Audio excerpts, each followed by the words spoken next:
a todos ustedes. Mucho.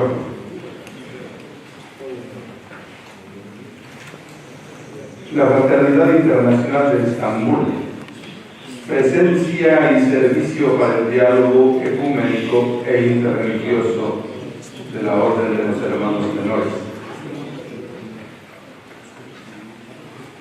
En el programa de nuestro congreso, ustedes conocen, después del diálogo con el ateísmo ya tratado en la hora anterior, se me ha asignado el tema del diálogo con los musulmanes, junto con Fred Pascal de Pakistán, que seguirá después de mí, y nuestro hermano musulmán, Mulana Abdul Kabir Azad. En realidad, el proyecto Estambul de los Hermanos Menores surgió a partir del diálogo ecuménico y por tanto también lo incluyo. Respetando el tiempo a disposición, compartiré mi reflexión sobre estos dos campos distintos y complementarios. La primera parte es sobre la experiencia de nuestra Fraternidad Internacional en Estambul.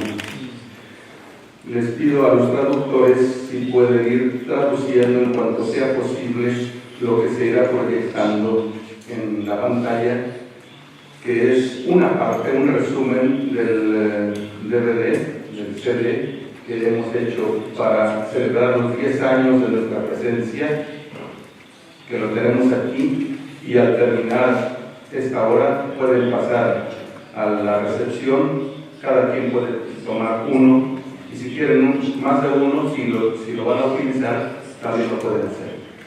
Ese es un ofrecimiento de parte de nuestra fraternidad.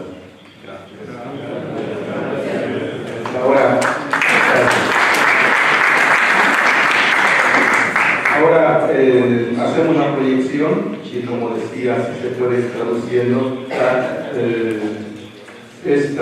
este resumen en italiano. Después para las traducciones pueden ir siguiendo lo que se va narrando en la proyección.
Dio onnipotente, buon Signore e misericordioso, perché ci ha accompagnato, ci ha guidato con il suo spirito, con la sua parola, con il suo amore, durante questo periodo in cui l'ordine ha dato questo servizio, questa presenza in questa terra della Turchia, concretamente a Istanbul.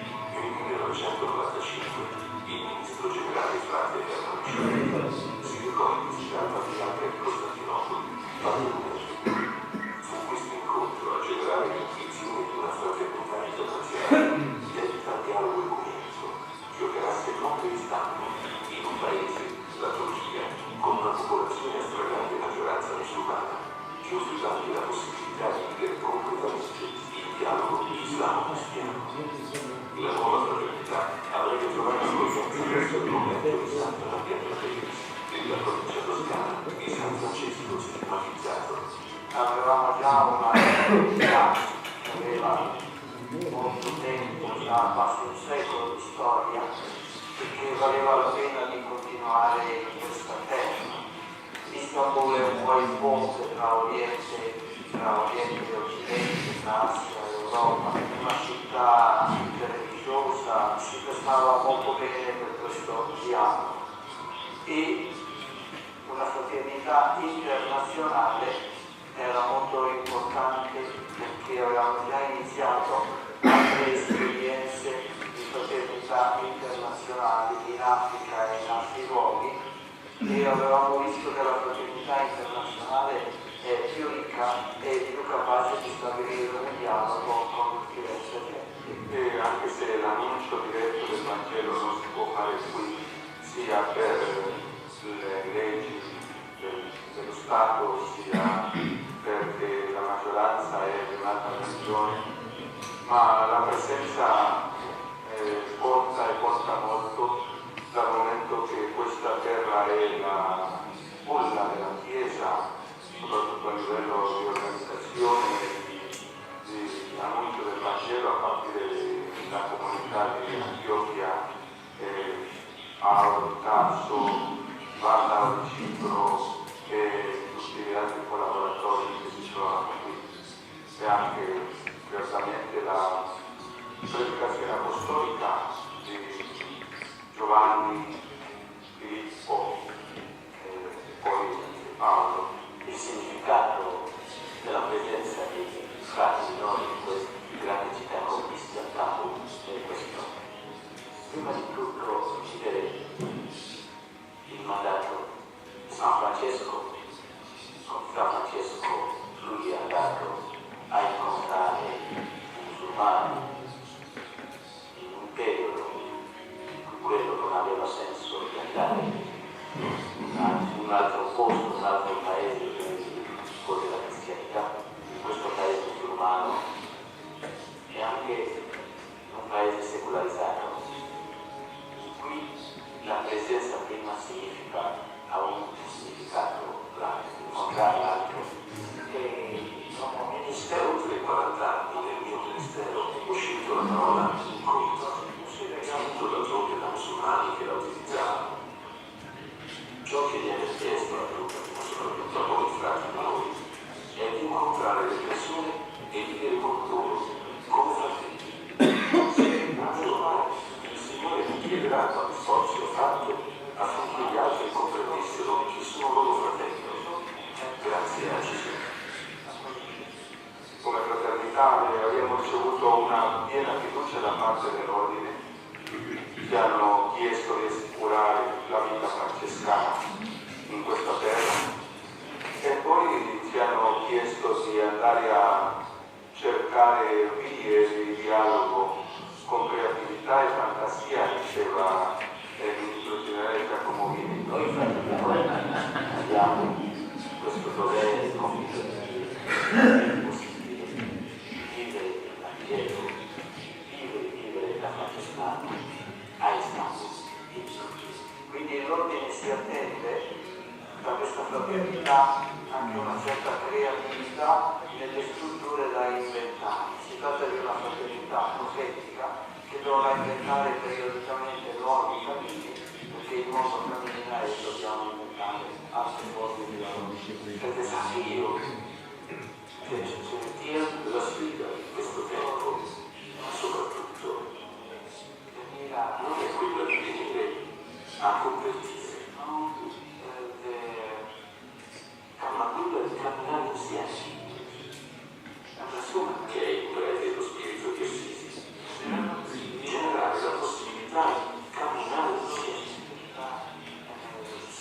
La sfida maggiore è dire all'uomo che possiamo vivere assieme, che conosciamo le differenze, che conosciamo anche le somiglianze, che prendiamo le somiglianze e le festeggiamo, perché impariamo a vivere anche con le nostre differenze, con le nostre differenze.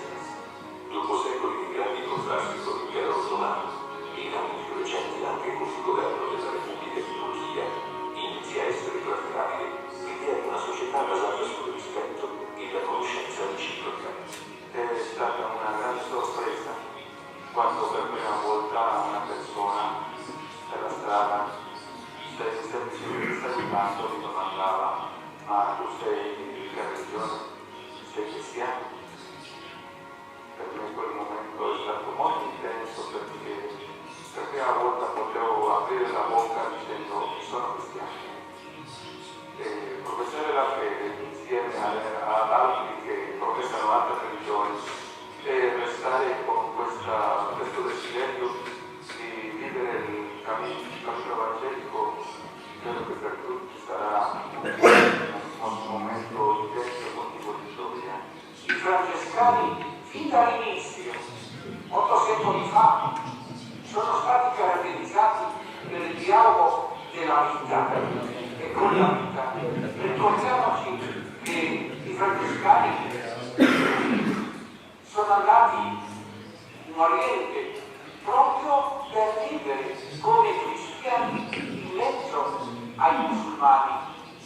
E San Francesco ci dice nella regola: ma si comportino e confessano che sono cristiani, e quando il Signore farà loro capire che è il momento di predicare, possono anche predicare, ma l'importante è il dialogo con la vita. Perfino la modalità dell'incontro è un spirito personale e affettiva.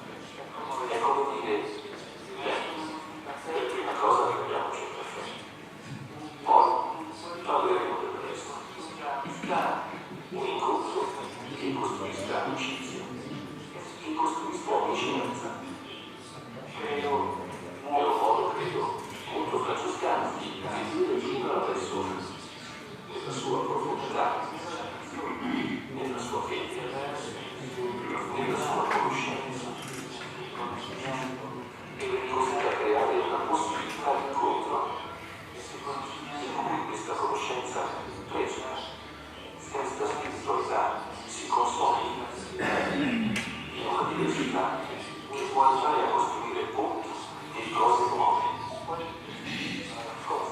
Ogni nuova richiesta ha una possibilità di dialogare secondo le sue capacità, secondo anche il suo carattere. E di quello come esperienza che ho fatto giorno. La parola dialogo significa ascoltare.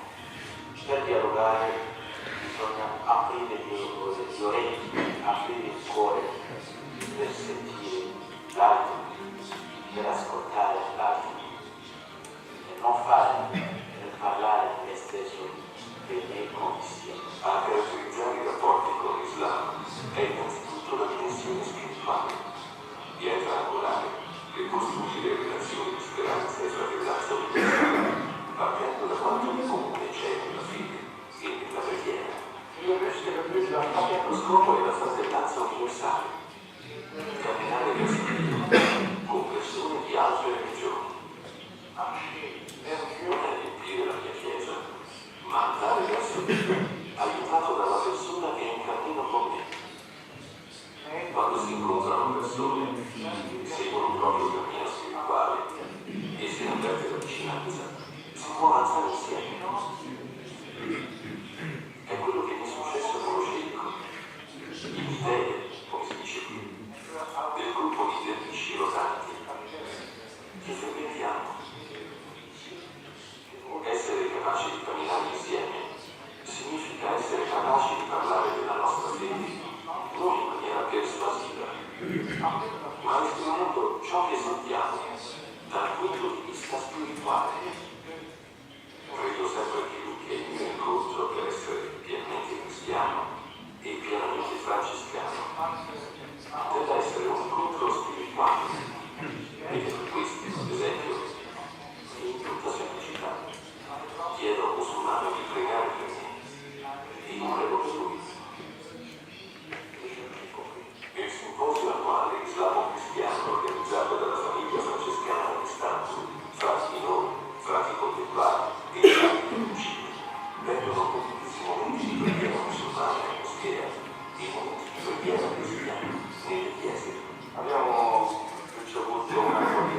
comunità molto fraterna nei diversi luoghi di culto, sia nelle moschee, nelle sinagoghe, nei luoghi anche di gruppi più ristretti, ma che esprimono più intensamente la propria religione, come il popolo Alevi, anche questa dimensione misticale dell'Islam chiamata sufismo. L'alevismo è considerato una delle molte branche dell'Islam, con un'origine controversa per la maggior parte degli studiosi legata all'Islam primitivo e una storia fatta anche di persecuzioni. L'alevismo conta oggi in Turchia almeno 10 milioni di fedeli. I raccoglie diverse tradizioni religiose sia dell'Islam che del judaismo, insieme ad elementi cristiani e di religioni animiste antiche. Il servizio religioso si svolge in case assemblari, dette cene. La cerimonia, Aïd-Nishan, o semplicemente cena, include il semana, danze rituali al suono della brama, eseguite da donne e uomini insieme e caratterizzate da una serie di giri di torino. Il credo alla vita è difficilmente praticabile, poiché il movimento privo di autorità centrale presenta molti submovimenti e diverse derivazioni. Nell'esperienza di frati minori di Istanbul, gli Aleviti si distinguono per l'apertura e la vicinanza alle altre religioni e la promozione per promuovere una convivenza pacifica. Ho visto gli uffici rotanti per la prima volta in un loro antico convento trasformato in museo. Eseguivano una danza e il loro rituale. Mi sono detto, mi piacerebbe se fosse possibile incontrare questi uomini, capire nella spiritualità. Mi piacerebbe incontrare come religioso cristiano. E ne ho parlato a un amico che mi ha accompagnato da Dave, il capo di un gruppo di dervisci rotanti. Abbiamo parlato un po'. Si è proposto di venire a una nostra messa. Gli ho risposto, tra 2 settimane la comunità parrocchiale celebra il mio compleanno. Compie 70 anni. Sarà un po' più solenne. Pensa a voi. E gli ho fatto sapere che sarebbe stato bello se avesse indossato il suo costume da derviscio durante la cerimonia. Lui è venuto e ha indossato il suo costume da derviscio. Qualche mese più tardi c'è stato il mio giubileo in vita religiosa. Ho chiesto a Dele se fosse disponibile a eseguire una piccola parte della loro danza subito dopo la messa. È venuto con 2 musicisti e uno dei suoi discepoli, del liceo locale, e hanno svolto così per la prima volta in una chiesa cristiana, in Istanbul almeno, una parte del rituale.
partecipanti per poter accompagnarci, stare con loro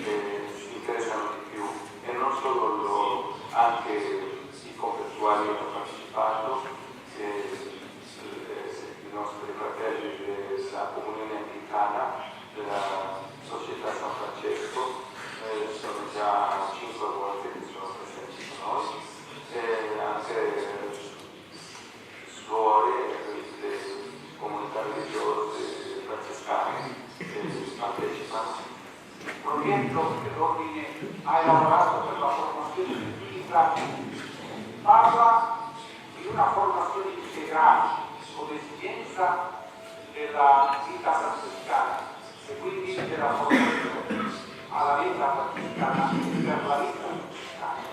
In questa dimensione integrale la formazione al dialogo è essenziale. San Francesco è stato il primo fondatore a dedicare tutto un capitolo della Regola proprio alla missione. Allora, essendo la missione l'elemento essenziale del nostro carisma e essendo il dialogo il nome della missione dobbiamo dire che questo elemento non può mancare nella formazione del frate minore, che non sia una formazione a dialogo meramente teorica, ma che sia una formazione pratica, quindi anche aiutata da esperienze concrete.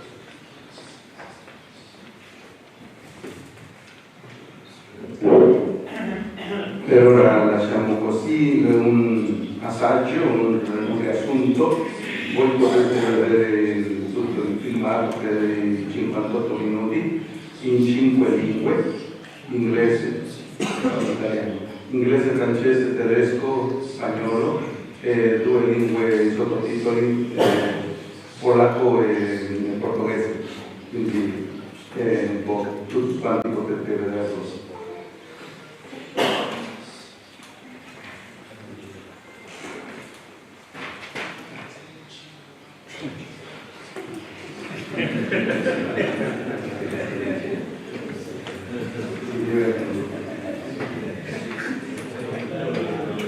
En nuestra experiencia, como ya había notado, tenemos también la relación con las iglesias de Oriente y con las iglesias protestantes en un ambiente ecuménico, y a esto me quiero referir enseguida. A nuestra llegada percibíamos cierta frialdad en las relaciones con las iglesias de Oriente, que eran cordiales, pero después del saludo había poco que hacer y decir. Comenzamos a frecuentar el patriarcado de Constantinopla, solicitamos una audiencia con el patriarca, que nos recibió muy amablemente, dándonos un consejo que conservamos como guía para nuestra misión. Nos dijo: amen a este pueblo, a la gente de este país. Continuamos nuestras visitas con las demás iglesias y fuimos descubriendo algo muy importante. Todos tenían deseos de promover relaciones y encuentros ecuménicos, pero nadie se atrevía a dar el primer paso. Se tenía el temor del proselitismo, que una iglesia se llevara los fieles a la otra. Cuando nos presentamos abiertamente y sin pretensiones, fuimos recibidos fraternalmente. Con las iglesias de la Reforma, desde un principio fuimos bien recibidos. Con los grupos pentecostales, no todos son igualmente abiertos, pues algunos de ellos se declaran francamente proselitistas. Aún así, podemos compartir momentos de oración y de convivencia fraterna. La comida de fiesta del 4 de octubre la hacemos siempre con pastores protestantes. Hemos tenido de 5 a 10 pastores cada año en esta fiesta. Otra característica de la convivencia entre las iglesias es que todos somos minoría, y los católicos somos minoría de esta minoría. Nadie tiene ni pretende privilegios sobre los demás. Todos somos extranjeros, incluyendo a quienes tienen ciudadanía turca, porque como cristianos pertenecen a otras etnias: griegos, sirios, armenios, caldeos. Luego estamos nosotros de la Iglesia Católica, que venimos de todos los continentes. Ser minoría como cristianos nos da la ventaja de sentir necesidad de vivir más cercanos unos de otros y preocuparnos por lo que las demás iglesias viven. La realidad misma nos empuja al ecumenismo, mas la razón del ecumenismo no es circunstancial, pues el Evangelio que no se anuncia en unidad no es el Evangelio de Jesucristo. Por esta misma razón, me resulta extraño que nuestro Congreso no haya incluido el ecumenismo en el programa. Diálogo con el Islam turco. Hablamos del Islam en Turquía para decir de una vez por todas que el Islam, aunque es una religión que tiene como libro sagrado el Corán, no se vive de la misma manera en todas partes. No es posible hablar de los musulmanes en los países árabes del mismo modo que en otros países como Indonesia o Filipinas. Turquía, como lo decía antes, es un país de constitución laica. Étnicamente es un pueblo venido de la región de los montes Urales en el siglo VIII, norte de la China. Tiene una índole cultural diversa a los otros países del Medio Oriente. Es verdad que en el pasado el Imperio Otomano fue invasor y conquistador, y el gobierno actual es ambicioso en su expansión de islamización, pero el pueblo, los turcos, tienen un profundo sentido de amistad, solidaridad y acogida del extranjero. Ya lo decía el hermano Eleuterio al comienzo del video. La convivencia entre turcos, musulmanes y cristianos del Asia Menor no siempre ha sido pacífica, pero siempre han vivido en el mismo territorio y en nuestros días la convivencia es pacífica, al menos no es violenta. La occidentalización de la sociedad turca, la constitución laica, el mosaico multicultural de la población y la convivencia secular con el cristianismo, secular de siglos, crean en Turquía un Islam menos integralista, de convivencia pacífica y más convencional. Para nosotros resulta favorable esta situación por la mayor apertura de los fieles del Islam. Mi reflexión: si me limitara a narrar nuestra experiencia, sería solamente hacer una crónica, y aquí no se me invitó como cronista de Estambul.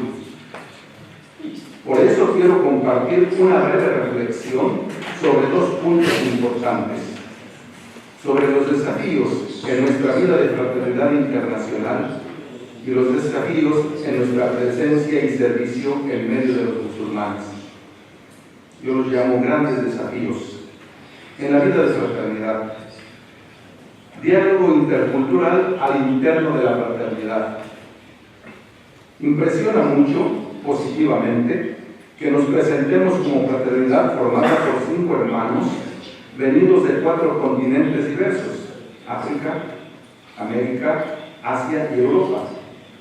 Sin embargo, bien pueden ustedes imaginar el desafío de la convivencia de puntos de vista y de organización entre un coreano y un francés, un congolés y un argentino, y por si fuera poco, hasta un mexicano se encuentren en la danza.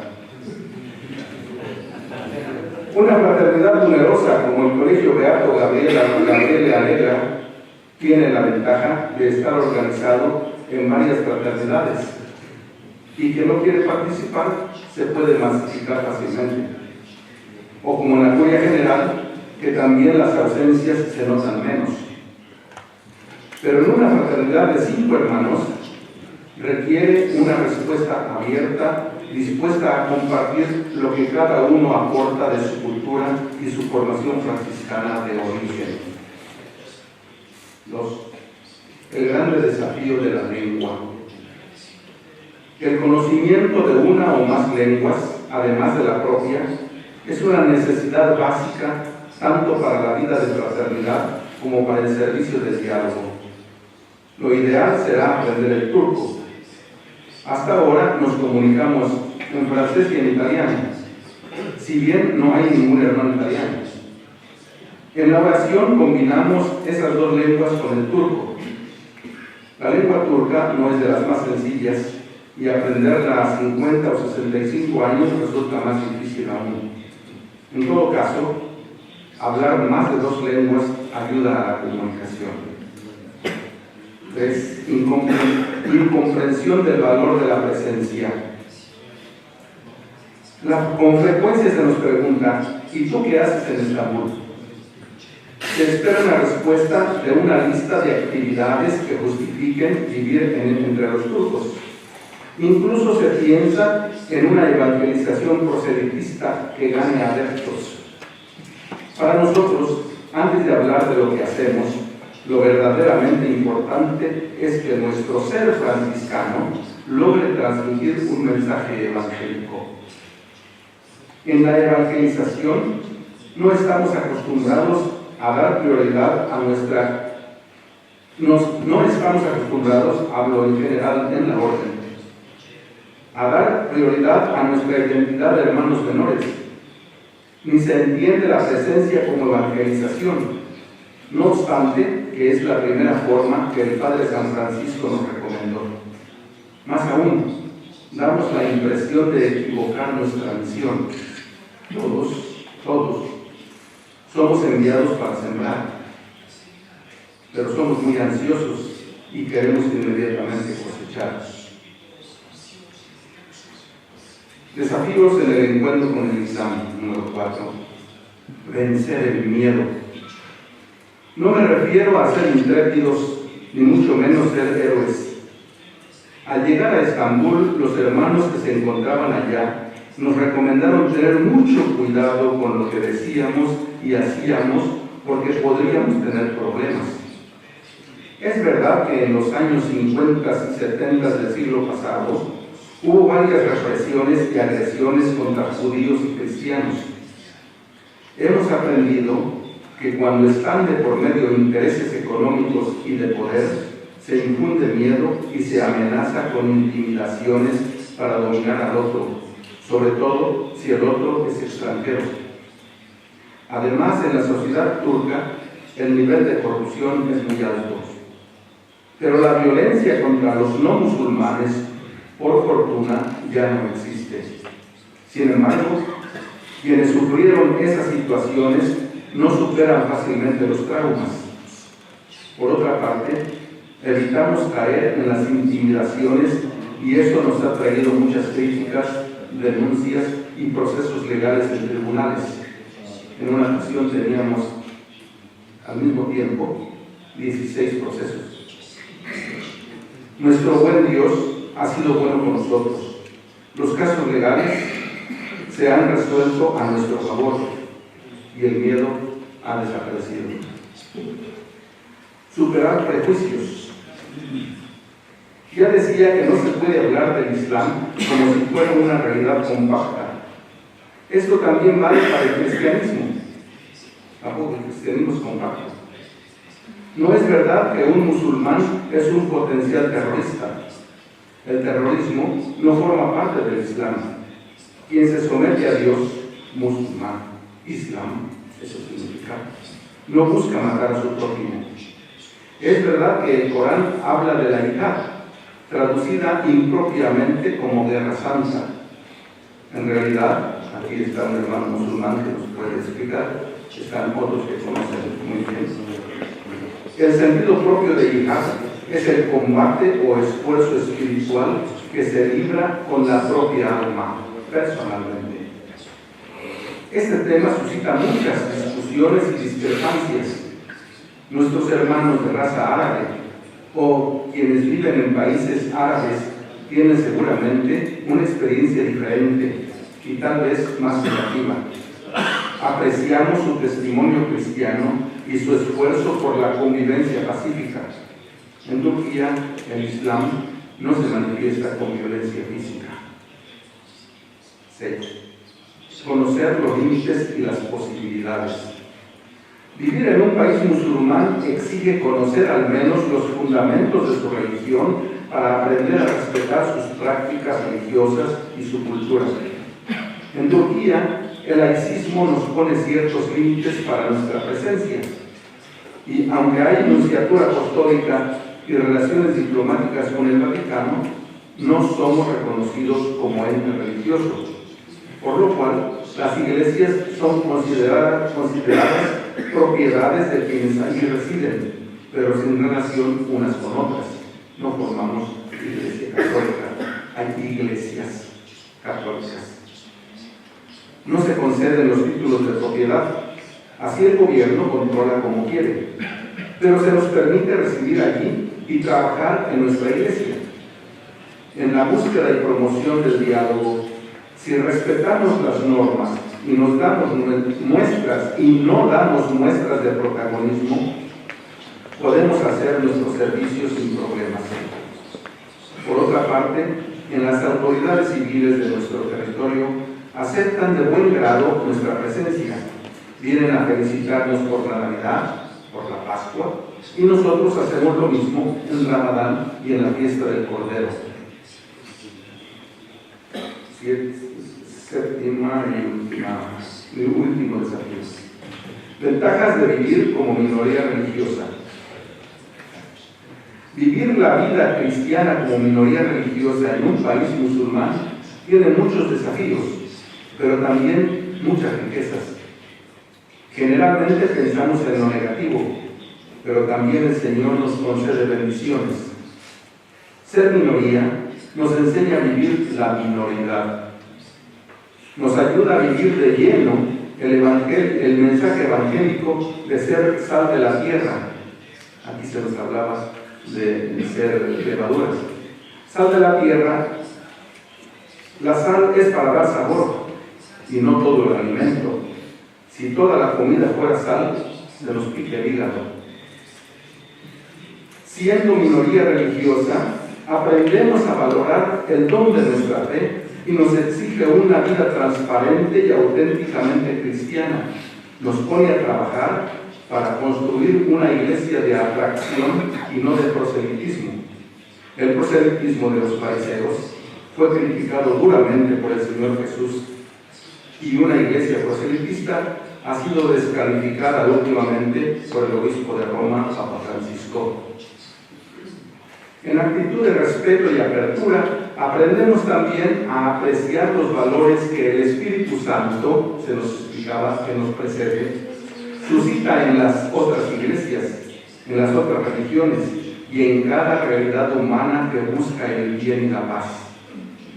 Y cuando descubrimos la obra de Dios en ellos y en nosotros, logramos compartirla y podemos sentirnos agradecidos y restituir, palabra franciscana, restituir al Señor esos dones que vienen de Él. Otro fruto de vivir como minoría religiosa es la purificación de la fe. Yo así lo llamo a Estambul, a mi experiencia, escuela de purificación de la fe. Estamos acostumbrados a vivir nuestra fe a través de tradiciones y devociones que en general obedecen a la índole cultural de cada pueblo y a circunstancias históricas que muchas veces ya no existen, y corremos el riesgo de mantener ciertas prácticas religiosas que han perdido su sentido y les damos importancia que ya no tienen. Varias personas que nos visitan consideran una gran injusticia no poder hacer manifestaciones religiosas como son las procesiones o la propaganda religiosa, o porque no se nos permite vestir el hábito religioso por la calle. Ya en el siglo II, la Carta a Diogneto, que todos ustedes conocen, nos ofrece una estupenda reflexión para vivir nuestra fe en el mundo, como el alma en el cuerpo. Es vital, aún sin aparecer a los ojos corporales. Conclusión que llamo provocación. De todo lo anterior dicho, y como una contribución al tema general del Congreso, les comparto una reflexión sobre el evangelizador y la evangelización. La primera expansión de la Iglesia, por cierto en Asia Menor, actual territorio de Turquía, se llevó a cabo en poblaciones de cultura griega, gobernadas por el Imperio Romano. Todos conocemos los acontecimientos de los 3 primeros siglos, tiempo de fuertes persecuciones e incomprensiones del mensaje evangélico.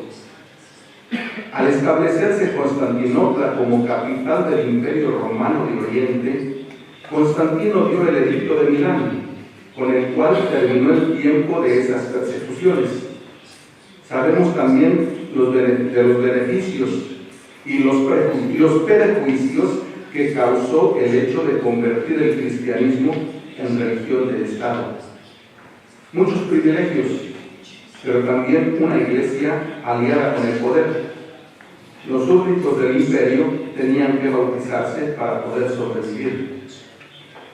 Sin desconocer la grandiosa obra de evangelización en la historia de las misiones, especialmente en países colonizadores, se tuvieron casos de franca imposición de la religión cristiana. Cuando llegué a Europa en 1980, me resultaba extraño escuchar que había misioneros europeos en la Ciudad de México, en Guadalajara, Tijuana y otras grandes ciudades, porque mi idea de misión era ir a países de África y Asia y trabajar en selvas y montañas. Sabemos que la misión es el envío y la colaboración pastoral en lugares donde hay escasez de agentes pastorales, independientemente de trabajar en la iglesia, en la ciudad o en la montaña. Luego comencé a ver que el servicio de la misión era considerado un trabajo extraordinario, y en las revistas de animación misionera los extranjeros eran los protagonistas y los locales los evangelizados. Y cuando un aborigen se convertía y colaboraba en la misión, no se llamaba misionero, tal vez porque no era extranjero. Este y otros detalles, como es el caso de crear un hábitat especial con alimentos y demás comodidades para que tal misionero sobreviva, y en la entidad de origen se promovía la obra misionera para enviarles a esos hermanos ayuda económica que nunca llegaba a la economía común de la misión, sino que era administrada por el hermano individualmente, aquel que recibía el dinero, convirtiéndose en el héroe ante el pueblo misionado en detrimento del testimonio y fraternidad. En septiembre pasado, visitando la custodia de San Juan Bautista en Karachi, Pakistán, fue una agradable sorpresa encontrarme en una entidad que vive como minoría y en medio de un Islam agresivo y violento, trabajando por la paz y la justicia sin ningún misionero extranjero. Y me preguntaba, y hoy les pregunto, ¿es necesario que haya misioneros de países de tradición cristiana para que la obra de evangelización se reconozca como misionera? Nuestra orden de los hermanos menores conoce sus propias misiones donde no hay misioneros extranjeros y sabe apreciar la gracia recibida en tales entidades. Lo mismo se puede decir de la provincia de la Sagrada Familia de Egipto y de San Miguel Arcángel de Indonesia, con contadas excepciones de hermanos de otras entidades que allí sirven. Ya estoy escuchando la respuesta, pero ahora necesitamos obrar consecuentemente. No es lo mismo hacer propaganda que ser testigos del Evangelio. Nada, testimonia, nada, testimonio. Gracias.